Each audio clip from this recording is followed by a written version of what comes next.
여러분, 그 아빠를 자녀들이 평가를 할 때 가장 그 최고인 아빠는 어떤 아빠이겠습니까? 자녀들에게 아무런 잔소리도 하지 않고 용돈을 잘 주는 아빠일 것입니다. 그러면 그 다음 순서로 평가를 받는 아빠는 어떤 아빠일까요? 잔소리는 좀 하는데 그래도 넉넉하게 용돈을 주는 아빠. 그러면 세 번째 순서에 오는 아빠는 어떤 아빠일까요? 잔소리는 안 합니다. 그러니까 귀찮지는 않죠. 대신에 용돈은 안 줘요. 그럼 최악의 아빠는 어떤 아빠일까요? 잔소리는 있는 대로 하면서 용돈은 또 안 주네. 예. 반대로요. 우리 아이들이 이렇게 엄마 아빠에 대해서 그런 마음을 가질 수 있다면 엄마들이 바라보는 또 아이들에 대한 평가가 있습니다. 엄마들이 제일 훌륭하게 정말 입이 마르도록 칭찬하고 자랑하는 아들은 어떤 아들입니까? 어떤 자녀입니까? 알다시피 공부 잘하는 아이겠죠. 공부 잘하는 아이는 부모님들이 제일 좋아합니다. 두 번째로는 그럼 어떤 아이? 공부는 좀 못해. 공부는 뭐 그냥 평범해요. 그러면 말이라도 잘 들어야죠. 그러면 말도 안 듣고 공부도 그냥 뭐 자기 하고 싶은 대로 하고 대신에 아프지 말고 건강해야 부모 속이 안 썩습니다. 세 번째. 그럼 최악의 아이들은 누구일까요? 지 아빠 닮은 애입니다. 아빠 닮은 애를 엄마들이 싫어하더라고요. 여러분, 우리가 가정에서 부모와 자녀가 서로 사랑하고 서로 눈을 막 이렇게 흘기지 않고 입을 딱 닫고 아무런 얘기도 하지 않고 썰렁하게 지내지 않고 좀 화목하게 부모와 자녀 간에 서로 사이좋게 지내기 위해서는 피차가 노력이 필요합니다. 우리 부모들도 노력해야 하고 자녀들도 노력해야 됩니다. 여러분들은 이미 어린이의 그 수준을 벗어났습니다. 이미 청소년이에요. 청소년은 자기의 판단을 할 수 있는 나이입니다. 이 정도 됐으면 내가 무엇이 옳고 무엇이 그른지를 판단할 수 있는 나이예요. 과연 우리가 행복한 가정이 시끄럽고 가정에서 내가 편안치 못하면 학교 가서 공부도 잘 안 되고 또 우리 아빠들은 직장 생활하면서 일도 하기가 힘듭니다. 엄마들은 늘 마음이 불편해요. 가정이라고 하는 것은 우리가 이 땅에 살면서 가장 하나님의 사랑을 많이 경험할 수 있고 가장 우리가 잘 회복되고 쉴 수 있는 곳이 가정입니다. 그래서 특별히 그 가정에 선물로 주신 자녀들과 부모가 서로 잘 지내는 것이 행복에 매우 중요한 조건입니다. 오늘 우리는 두 가지의 원리를 함께 살펴볼 것입니다. 첫째는 우리 자녀들에게 성경이 주시는 말씀, 두 번째는 부모들에게 성경이 주시는 말씀. 자, 첫 번째로 우리 자녀들이 특별히 더 들어야 될 말씀. 여기 보니까 자, 1절을 우리 한번 자녀들만 내가 부모가 있다라고 생각하는 그러니까 독립된 우리 성인들 말고 아직 결혼을 안 한 분들 가운데 부모가 있으신 분들은 1절 한번 읽어볼까요? 자, 시작. 자녀들아, 주 안에서 너희 부모에게 순종하라. 이것이 옳으니라. 여러분, 자녀들이 따라야 될 원리가 2절도 있네요. 2절도 한번 같이 읽어볼까요? 시작. 내 아버지와 어머니를 공경하라. 이것은 약속이 있는 첫 계명이니. 자, 우리 자녀들 입장에서 부모를 대하는 태도는 두 가지로 나뉘어집니다. 첫 번째는 순종이고 두 번째는 공경입니다. 순종은 아직 결혼을 하지 않은, 그러니까 부모의 다스림 속에 부모와 함께 사는 자녀들에게 해당되는 것이고, 이 공경은 이제 독립을 한, 청년이 됐든지 결혼을 했든지 독립을 한 우리 성인 자녀들에게 해당되는 말씀일 것입니다. 여러분, 예수님이 사셨고 사도 바울이 살았던 그 로마 시대에는 가정에서 아버지는요 절대 권력자입니다. 아버지는 가정의 왕이에요. 그래서 부모가 자녀들을, 특별히 아버지가 자녀들을 마음대로 할 수 있었습니다. 자녀들은 부모에게 순종하는 것이 당연했어요. 고대의 작가인 히에로클레스는 이런 말을 합니다. 신들을 존경하듯이 부모를 존경해야 한다. 여러분, 왜 자녀들이 부모에게 순종해야 할까요? 그것은요, 하나님께서 가정이라는 것을 만드시고 가정의 질서를 세우셨기 때문에 그렇습니다.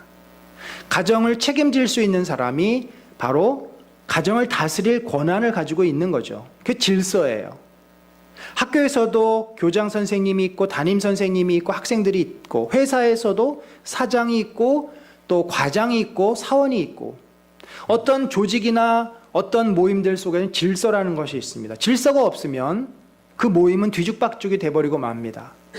하나님께서 가정을 허락하시고 가정에 남자와 여자를 만나 결혼을 하게 하셨고 그들 사이에 자녀를 선물로 주셨습니다. 그럼 부모가, 자녀가 아니라 부모가 그 가정을 책임지고 이끌 수 있는 권한을 주신 거죠.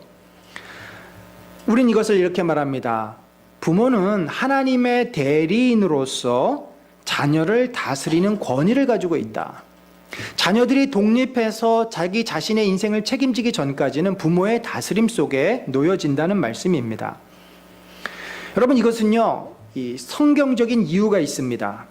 우리가 돈도 없고 힘도 없어서만이 아니라 성경적인 이유가 있어요. 그것은 뭐냐면, 인간은 모두 다 죄인입니다. 이 죄인이라는 것은 자기 마음대로, 자기 멋대로 사는 것을 죄라 그래요. 어떤 원리가 있습니다. 어떤 기준이 있습니다. 약속을 합니다. 우리가 지켜야 될 도리들이 있습니다. 그런데 우린 그런 걸 잘 지키지 않아요. 우리 친구들은, 학생들은 학생으로서 해야 될 일들 때로는 무시합니다. 내가 하고 싶은 대로 합니다. 약속? 내가 하기 싫으면 안 지킵니다. 자, 이렇게 약속을 어기고 해야 될 도리를 하지 못하는 것이 죄인데, 우리에게 있는 죄 중에 가장 큰 것은 하나님의 말씀을 순종하지 않고 내 마음대로 사는, 내가 내 인생의 왕이다 하는 생각입니다. 그래서 우리는 죄인이고 인간이라서 어떤 한계가 있는데 우리가 모든 걸 할 수 없어요. 내 인생을 책임질 수 없습니다. 여러분이 아무리 독립해서 지금 나가서 오토바이 타고 배달하고 그렇게 해서 내가 먹고 살겠다고 할 수는 있겠지만, 그러나 그것은 온전히 자기 인생을 책임지는 것이 못 됩니다. 아직은 부모의 도움이 필요하고 부모의 돌봄이 필요해요. 하나님께서 우리를 구원하실 때 우리에게 그런 자율권, 내 마음대로 살 수 있는 자율권을 주셨는데, 그런데 우리는 자꾸자꾸 이 자율성을 남용합니다. 넘어서요. 하나님처럼 되고 싶어 해요. 하나님이 원치 않은 것도 내 마음대로 막 합니다. 그것이 죄예요. 따라서 우리는요, 부모의 통제 속에서 우리의 죄를 잘 다스릴 수 있는 훈련을 받아야 합니다. 무엇을 해야 하고 무엇을 하면 안 되는지. 엄마 아빠가 아무런 얘기 안 하면 나 혼자서 잘 할 수 있을 것 같죠. 그것은 내 생각에 불과합니다. 생각으로는 다 해요. 근데 몸은 여전히 게임하고 있고, 여전히 자고 있고, 여전히 친구하고 놀고 싶고, 여전히 먹는 것 찾고 있고, 내가 해야 될 일, 내가 살아야 될 일 머릿속에 있지만 실제 몸은 따로 움직입니다. 우리는 그래서 부모의 통제 속에서 무엇을 해야 하는지, 무엇을 하지 말아야 되는지, 무엇이 옳은지 무엇이 그른지를 배우고 훈련을 받습니다. 근데 물론 부모가 너무 아이를 통제합니다. 너 이거 해야 돼, 저거 해야 돼, 지금 가야 돼, 와야 돼. 그러면 아이들은 어떻게 될까요? 위축이 됩니다. 자신감을 잃어버립니다. 늘 눈치 보는 아이가 됩니다. 그래서 요즘 부모들이 너무 아이들을 통제하기 때문에 아이들이 자율성을 잃어버리고 병든 닭처럼, 시든 꽃처럼 활력이 없어요. 의욕이 없습니다. 억지로 합니다. 그건 분명히 부정적인 결과이죠.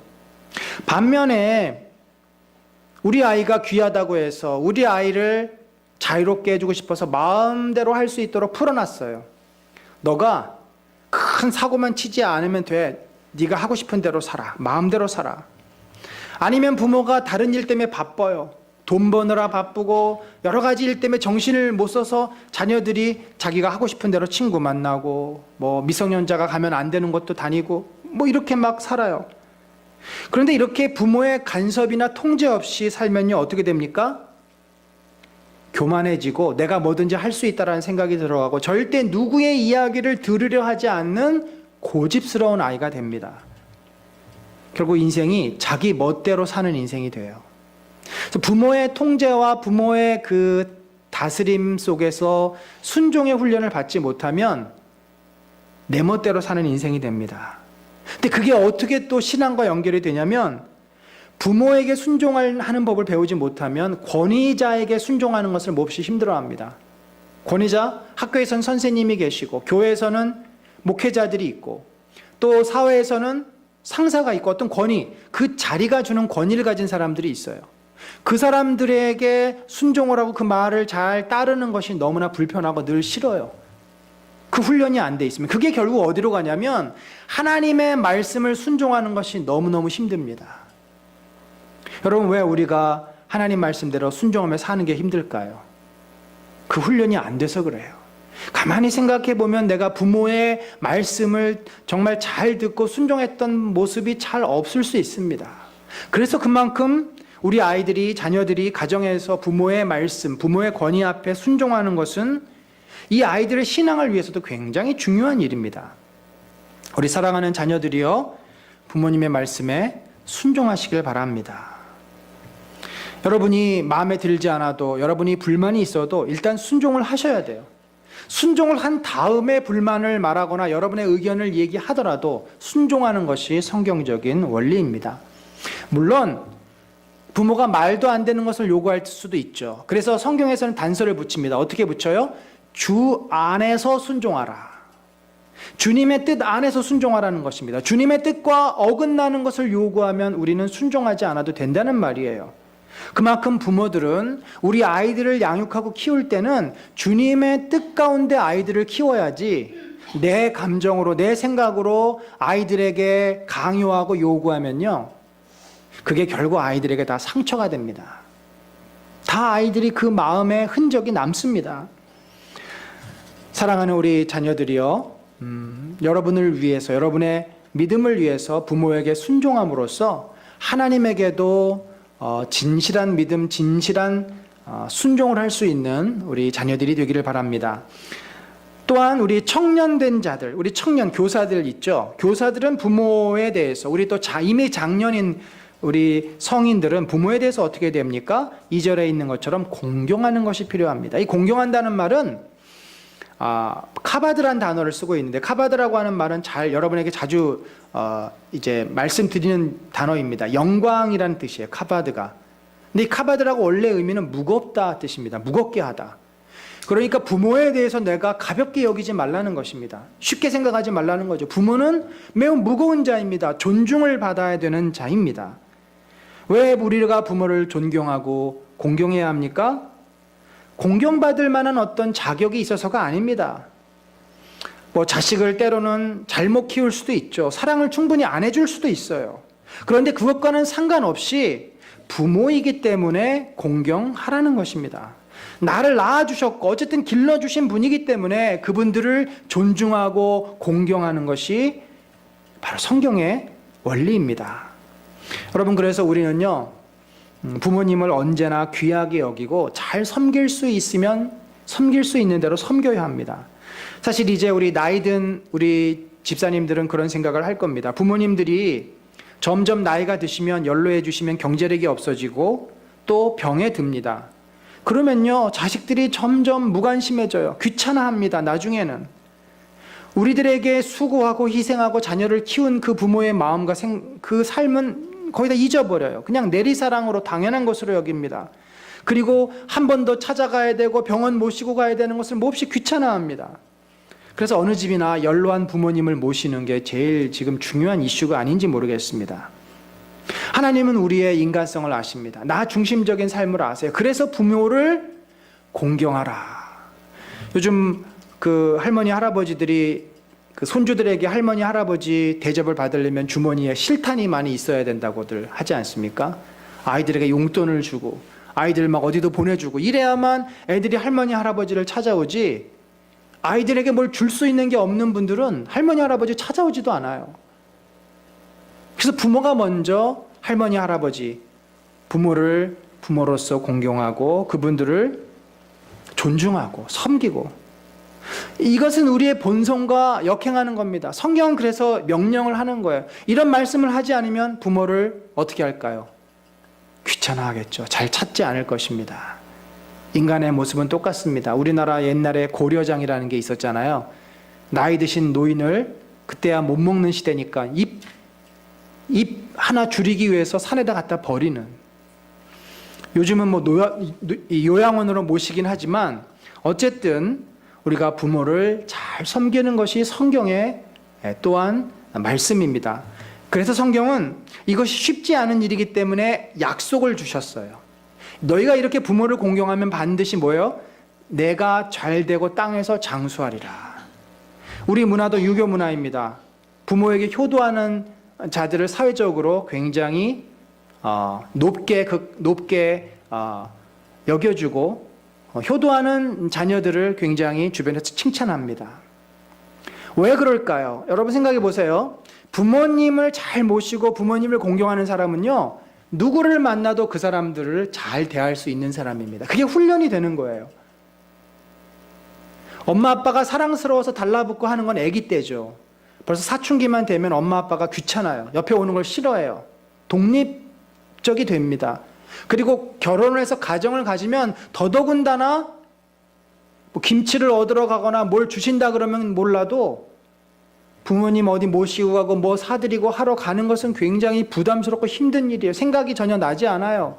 저 역시도 마찬가지입니다. 저희 어머니가 지금 치매로 고생 중이신데 2주에 한 번씩 가는 것도 아주 그냥 제가 힘을 내서 가야 돼요. 쉽지 않습니다. 근데 그것이 훈련이 되면, 부모를 그런 마음으로 잘 섬기면 누구를 만나도 좋은 인간관계를 맺게 되고, 그것이 그 사람으로 하여금 사회적인 성공을 약속해 준다는 거죠. 여러분, 벌써 우리가 이 두 말씀만 잘 지켜도 사회적으로 우리는 성공할 수 있는 사람이 된다고 성경은 말합니다. 공부를 잘해야만 성공하는 게 아니에요. 공부를 잘해도 소위 말해서 싸가지 없는 사람이 되면 그건 아무 쓸데기도 없습니다. 사람을 사랑하고 섬길 줄 알고 특별히 부모를 공경하는 사람이 돼야 그가 어디 있든지 남들에게 인정을 받는 거예요. 사업을 해도 그런 사람하고 사업 서로 하려고 합니다. 서로 데려가려고 해요. 직장에서 일해도 그런 사람은 승진을 하는 겁니다. 윗사람들이 인정해줘요. 자기밖에 모르고 머리는 핑핑 잘 돌아가고 아는 건 많은데 항상 자기 이속 차리려고 사는 사람은 잘 되는 것 같지만 결국 모든 사람이 싫어합니다. 실패하고 말아요. 성경은 우리가 이 땅에서 잘 사는 법이 바로 부모를 순종하고 부모를 공경하는 데서부터 온다고 약속을 하고 있습니다. 저는 우리 모든 자녀들이 교회 나와서 예배 잘 드리고 하나님 믿고 집에 가서는 부모님 순종하고 부모님하고 많은 대화 나누고 부모님을 정말 존중하고 이러면서 여러분의 인생이 복되고 여러분의 삶이 하나님께서 채워주시는 은혜로 정말 복된 인생이 되기를 간절히 축원합니다. 자, 두 번째는요, 우리 부모님들에게 하는 말씀이에요. 자녀들이 부모를 향해서 순종하는 마음, 공경하는 마음을 가졌다고 한다면 부모는 자녀에 대해서 어떤 태도를 가져야 하겠습니까? 여기서도 두 가지의 권면을 바울이 하고 있습니다. 첫 번째는 하지 말아야 될 것, 두 번째는 꼭 해야 될 것. 여러분, 우리가 이 두 가지를 다 해야 온전해집니다. 하지 말아야 될 것을 하면 문제가 발생하고요. 해야 될 것을 안 하면 부족감이 생깁니다. 하지 말아야 될 것을 해버리면 아이들에게 상처가 되고 학대가 되고, 해야 될 것을 하지 못하면 부족감, 계속 마음에 채워지지 않는 부족감으로 남게 됩니다. 로마 시대에서 아까 말씀드렸지만 그 아버지의 그 권한이 무지막지해서 아이들을 마음대로 다뤘습니다. 애가 태어나면요, 이 아이를 내 아들로 내 딸로 받을까 말까를 결정합니다, 아버지가. 근데 딱 보니까 애가 손가락이 하나 없어요. 손가락이 4개밖에 없어요. 그럼 이 아이를 갖다가 버립니다. 갖다 버렸어요. 강에다 던져버렸어요. 또 아들을 기다리는 딸이 나왔어요. 아유, 이거 쓸데기 없다. 갖다 팔아버려. 그렇게 해서 팔린 아이들은 나중에 매춘부가 됩니다. 아들이 나왔고 자기가 기다리던 건강한 아이면 그 아이를 자기의 자식으로 받아들이고, 애가 부실하거나 장애가 있거나 이러면 아이를 갖다 버리는 것이 그 당시의 아버지의 권한이었어요. 그러니 애들을 말을 안 들으면 애들을 매질을 하고 구타하고 심지어 죽이기까지도 했던, 그러니까 지금으로서는 상상이 안 되던 시대, 그런 시대에 지금 사도 바울은 뭐라고 말을 합니까? 자, 여기 우리 한번 4절을 같이 읽어보겠습니다. 시작.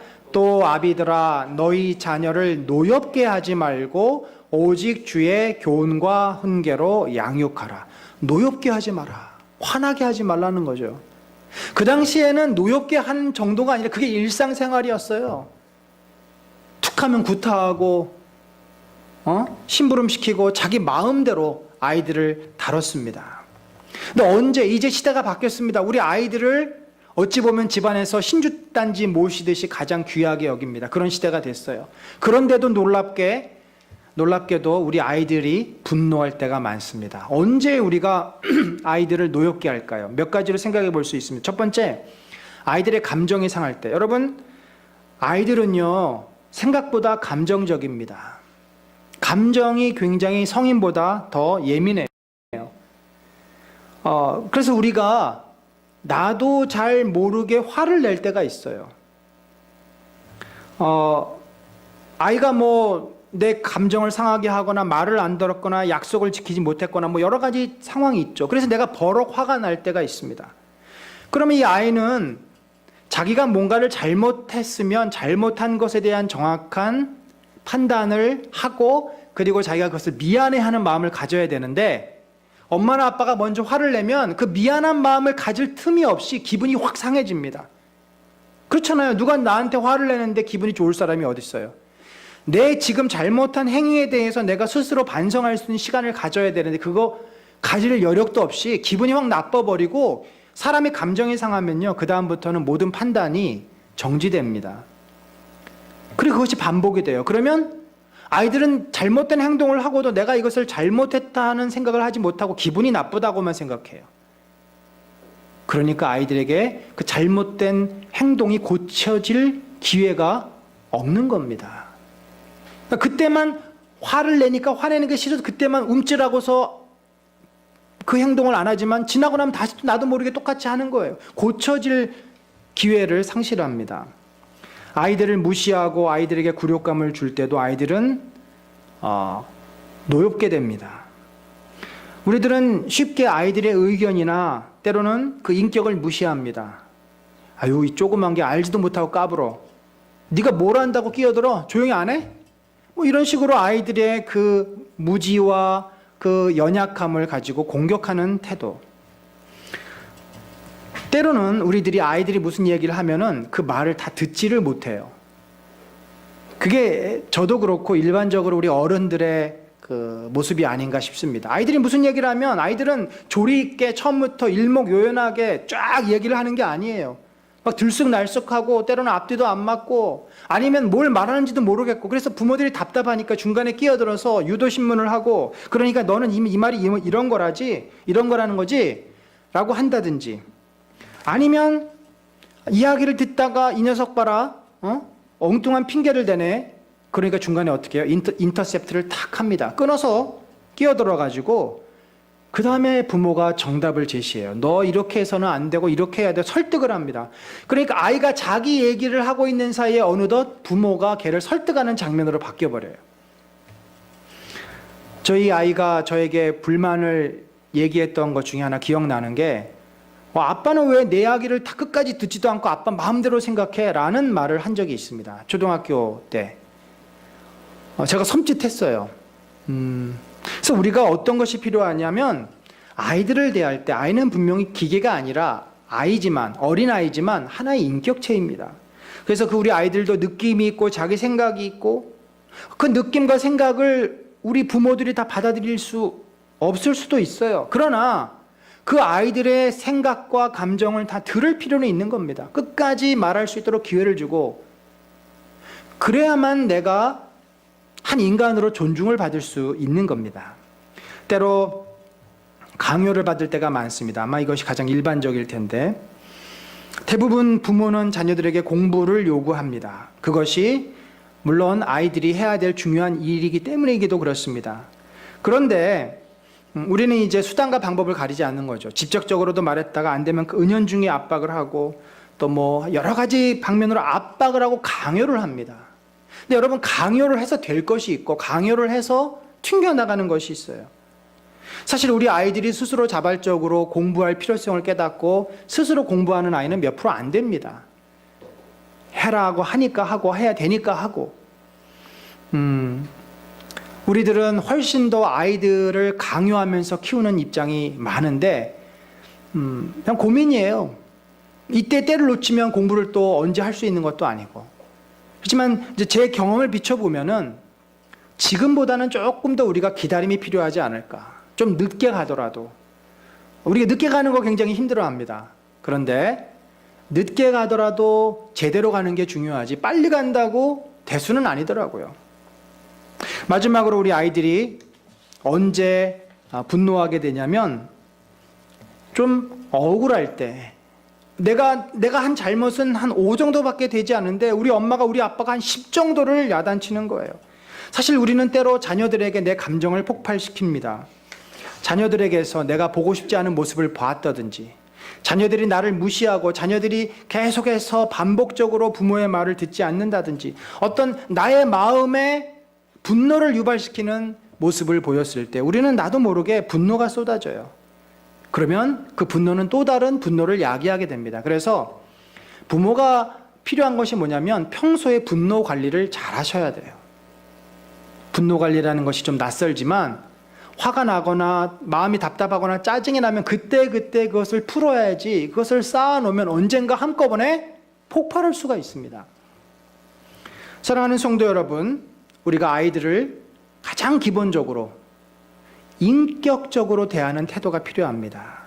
그것은 존중하는 거죠. 아이들의 성격, 아이들의 취미, 아이들이 원하는 것, 일단 그것은 존중할 필요가 있습니다. 절대 우리 감정풀이의 대상으로 삼지 마시길 바랍니다. 아이들도 우리와 똑같이 감정이 있고 자존심이 있고 생각이 있습니다. 그래서 일단은 아이들을 존중해야 돼요. 그리고 거기서부터 아이들을 끌고 가는 것이 양육이고 훈계입니다. 아이들의 존재 자체를, 아이들의 어떠한 성향 자체를 무시하고 너는 다 틀렸어, 엄마 말만 따라야 돼, 아빠 말만 따라야 돼, 이런 식으로 시작하면 대화가 안 되는 거죠.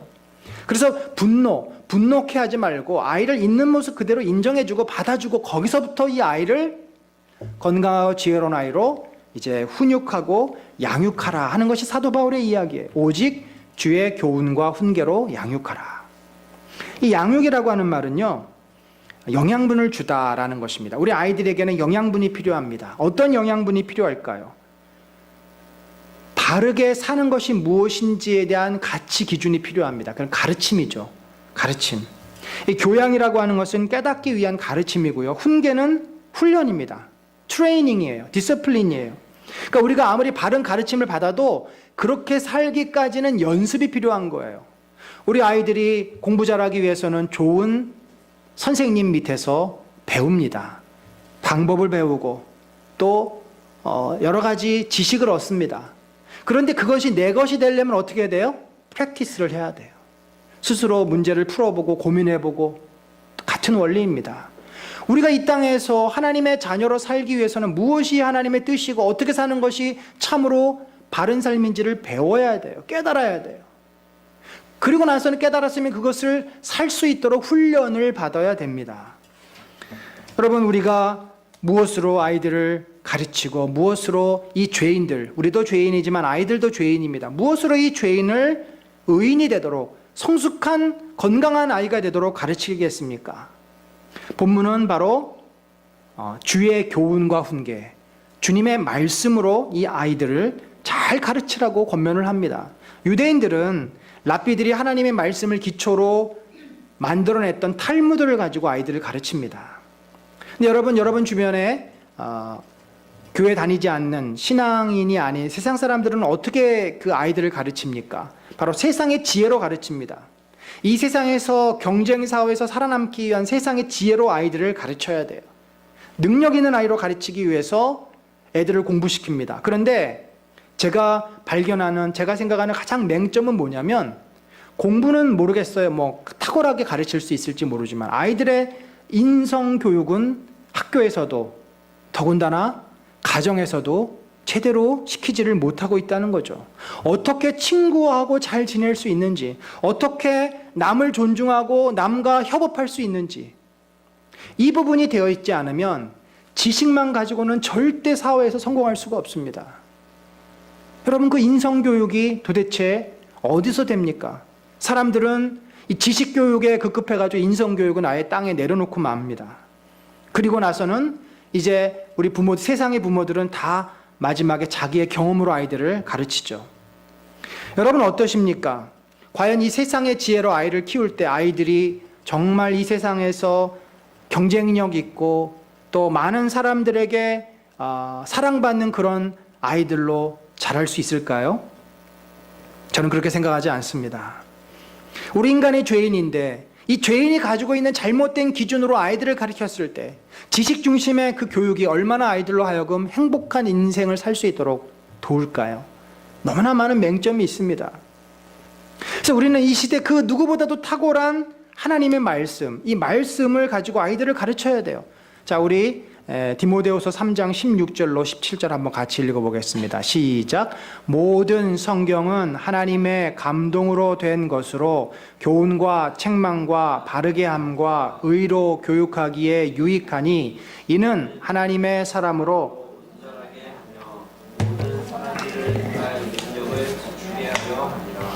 여러분, 이 말씀은요, 우리로 하여금 어떻게 사는 것이 지혜로운 삶인지, 어떻게 사는 것이 행복한 삶인지, 또 어떻게 해야 돈을 벌면서 잘 살 수 있는, 부자가 될 수 있는지도 성경에 다 가르쳐주고 있어요.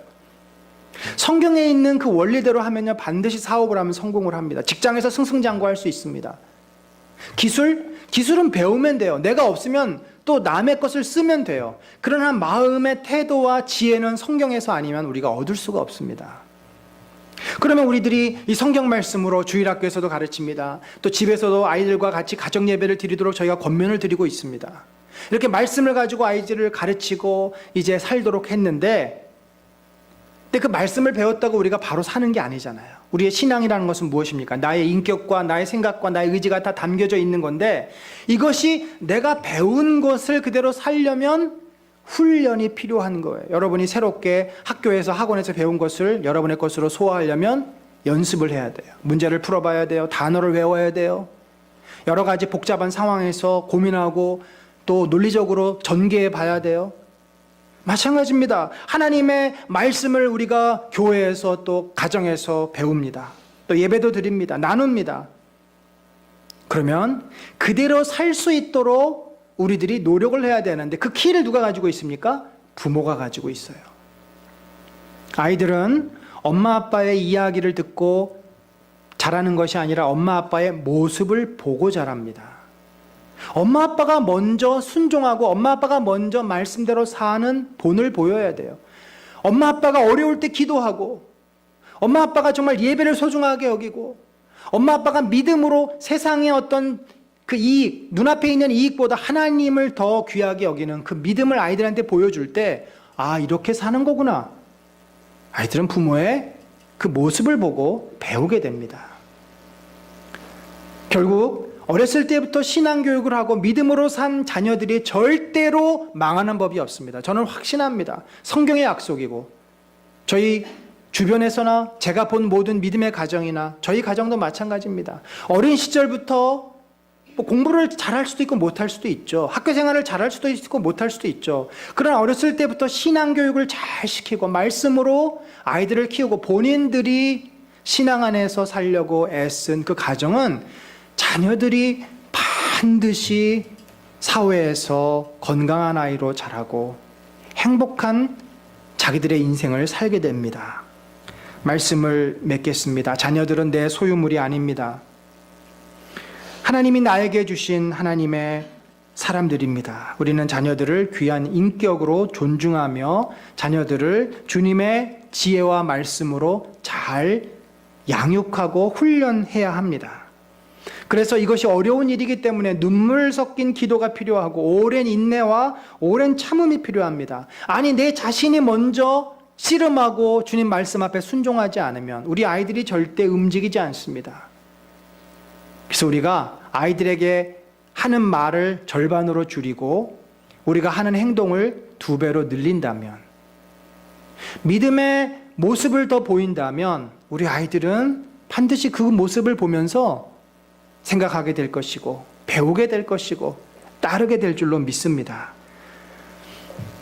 행복한 가정, 그 가정을 통해서 하나님은 이 땅을, 하나님의 나라를 만들어 가실 것입니다. 저와 여러분의 가정이, 우리 자녀와 부모들이 서로 사랑하고 존중하고 공경하고, 또 우리 부모들은 아이들을 진심으로 대하면서도 말씀으로 잘 훈육해서 아이들이 진리의 길, 믿음의 길, 바른 길로 가도록 이끈다면 그 아이들의 인생을 누가 책임질까요? 부모가 책임지지 못합니다. 하나님께서 우리 아이들의 인생을 책임지고 우리 아이들이 이 땅에서 정말 영향력을 끼칠 수 있는 리더로, 돈도 많이 벌고 출세도 해서 그 자리에서 사람들에게 좋은 본을 보이고 영향력을 끼칠 수 있는 하나님의 사람들로 세워주실 줄로 믿습니다. 그런 믿음의 훈육과 양육, 믿음의 순종과 가정들이 세워지기를 예수 그리스도의 이름으로 간절히 축원합니다. 하나님 아버지.